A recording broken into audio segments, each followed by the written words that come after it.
దండవల పుచ్చలేని గాడిద. నువ్వెంత, నీ ఏజ్ ఎంత, నువ్వు చేసే పని ఎంత? ఏం చేస్తున్నా ఇప్పుడు? ఏం చేస్తావో నీకు తెలీదా?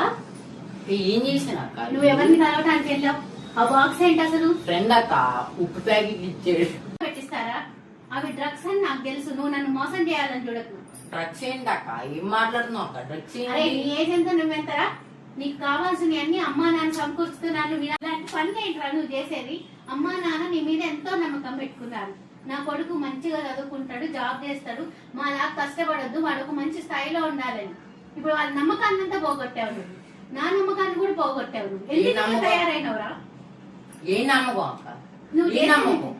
కొడుకు మీద కొద్దిగా ప్రాణం ఉందా? అరే నువ్వు అట్లా మాట్లాడితే దెబ్బలు పడతాయిరా. ఏ దెబ్బలు? అన్ని కొనిస్తున్నారా? ఫోన్ కొనిలే, ఆఖరికి డొక్కు ఫోన్ వాడుతున్నాం. అరే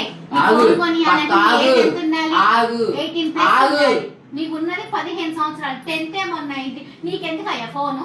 కావాలి మా ఫ్రెండ్స్ కొనిస్తున్నప్పుడు నాకెందుకు కొనివ్వరు? సరే ఫోన్ పక్కనెట్టు బట్టలు కొందాం, బట్టలు కొనుక్కుంటే డబ్బులు ఇమ్మంటే లేవంటారు. ఎందుకు దానికి కావాల్సింది ఫస్ట్ వద్దన్నప్పుడు తర్వాత నాన్న తీసుకొస్తుందా తీసుకురాట్లేడా? ఏం తీసుకొచ్చారు? ఏం తీసుకొచ్చారు? ముందు అడిగినప్పుడేమో ఇవ్వరు, తర్వాత అన్నం మానేసి అయ్యి మానేసి కూర్చుంటే అప్పుడు తెచ్చిస్తారా? ఎందుకు అదేనా ఫార్ములా? అమ్మా నాన్నని అర్థం చేసుకోవాలి కానీ అంతేగాని నువ్వు బయట నుంచి నాన్న నాకు ఆ బట్టలు కావాలంటే ఆ బట్టలు తెస్తాడు, నీకు కావాల్సినవి అన్ని. నాన్న ఇది కావాలంటే అది తెస్తాడు, అన్ని తెస్తాడు.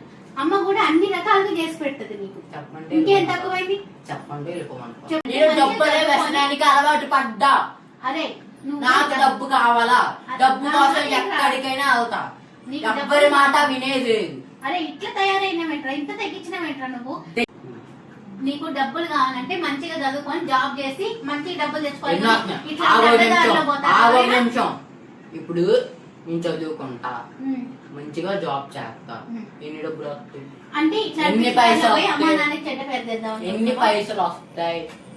అయినా ఇప్పుడు కాలంలో స్మగ్లర్ కున్నంత వాల్యూ చదువుకున్నోడికి డబ్బున్నోడికి లేదు అని నువ్వు అనుకుంటున్నావు. అంతేగాని మీ అమ్మా నాన్న ఎట్లా ఉంటున్నారు, ఎంత పరువు బతుకుతున్నారు తెలియట్లేదా నీకు?